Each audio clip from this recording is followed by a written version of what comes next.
When I met Christopher, he was only 11, and he was perfect. He was this round-faced husky kid. He had this light skin, but it was always like perfectly kissed by the sun, so it looked like caramel all the time. He had this sandy brown hair that his parents didn't cut too short, so it was always a little bit kind of like all over his head, but it was close to the scalp, but it was still natural and all over his head. And he had these gorgeous big old green eyes.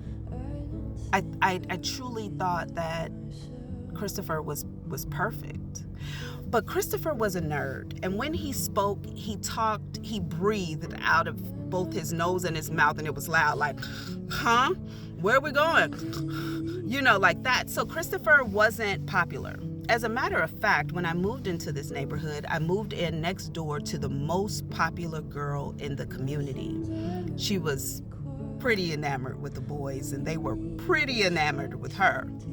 But her mom thought it was best that I hung out with her to be a good influence, and so I did. But being neighbors with this girl automatically put me into the in crowd. I was automatically accepted. I never had to face any bullying. And it's probably important for me to say this also was the way life was for me at school too. Very popular. I was the most popular girl in school, so I didn't have to worry about kind of social politics because I was setting it. But one day, Christopher inadvertently changed the way I viewed him, and I forever viewed the people who I was hanging out with without him even trying. There were 3 of us that lived in this community that went outside to Catholic schools. Everybody else in our little neighborhood went to the same school. One day, my school and Christopher's school decided that they would have what was called a sock hop. And a sock hop back in the day, for those of you who don't know, was a dance that schools would put on for their students where you'd come back to school after hours, you take off your shoes at the door, and you dance in your socks all night. I didn't know that Christopher went to the school that my school was partnering with. So when I walk into the party with my friends, and by the way, we're little kids. We're like in the 6th grade, 5th, 6th grade, okay? When I walk in, of course, all your little friends come up to you and they like, hey, you know, and that's going on. But we are here with kids at a school that we don't know, so we've got to find a way to mingle or whatever. And I was a really good dancer, so I knew it would not be a problem for me to make friends or whatever. But something happened. There was like this little circle of girls over in the corner, and they were from Corpus Christi. That was the school we were partnering with. They were over there, so I didn't know them, but they were all in a little huddle. Now, back then, when you danced, one person would stand in the middle, everybody would stand around that person if they were really getting it, okay? So that's what I kind of thought was going on over there, but something about that didn't really look right because the people in the circle weren't dancing. They were all focused on the middle, but not dancing. And all of a sudden, the little circle broke, and I could see in the middle was none other than Christopher. These little girls had surrounded Christopher, and it was Chris. I get closer, and I'm like, these little girls loved Christopher. Christopher was the man at Corpus Christi.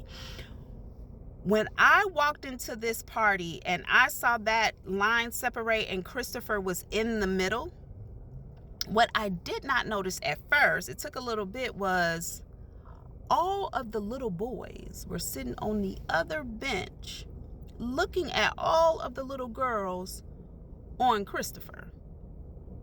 He eventually did something, and like a couple of the little boys came over to where he was, and they was like giving him the pound and everything, like, hey, Christopher, high fives and stuff. And I'm like, did Christopher just summons? Like, what's going on here? So I walk up on him, and I could see he immediately got tense, like, this that bitch from my neighborhood.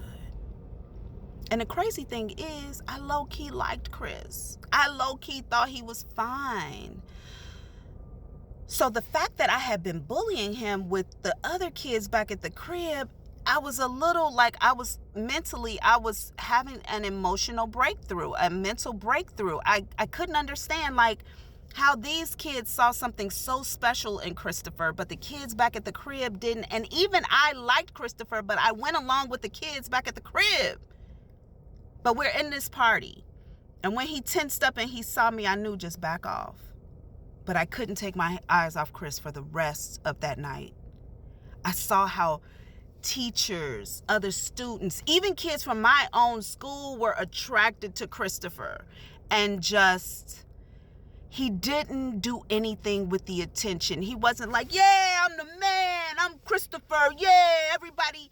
He was so cool. He was the same kid that would sit on the bench outside of the apartment buildings when his family would force him to go outside for the day, and the kids outside weren't treating him well, and he had no place to be. He felt like he didn't belong anywhere.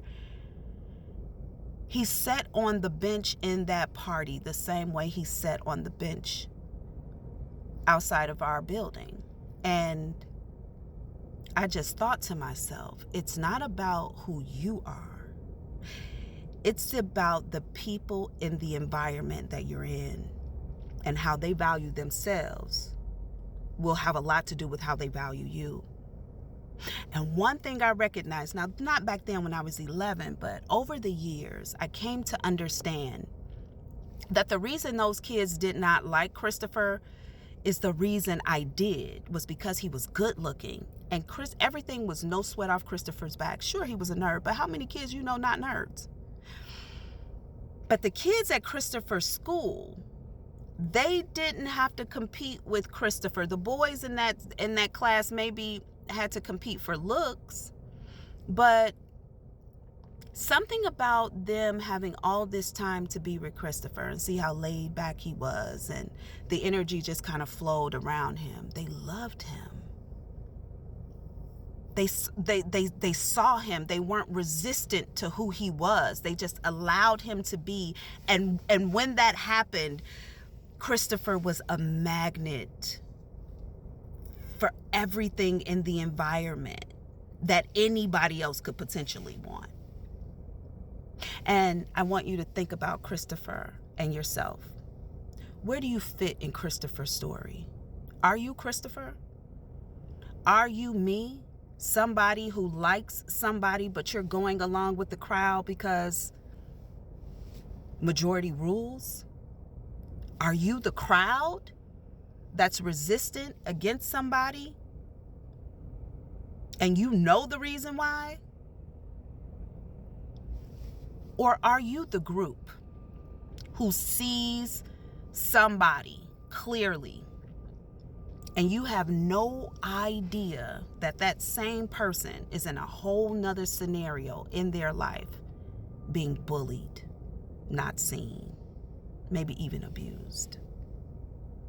When you walk out of your house today, when you walk into Starbucks, when you go and pick up your kids, when you interact with folks today, be very cautious about how you determine who you're interacting with.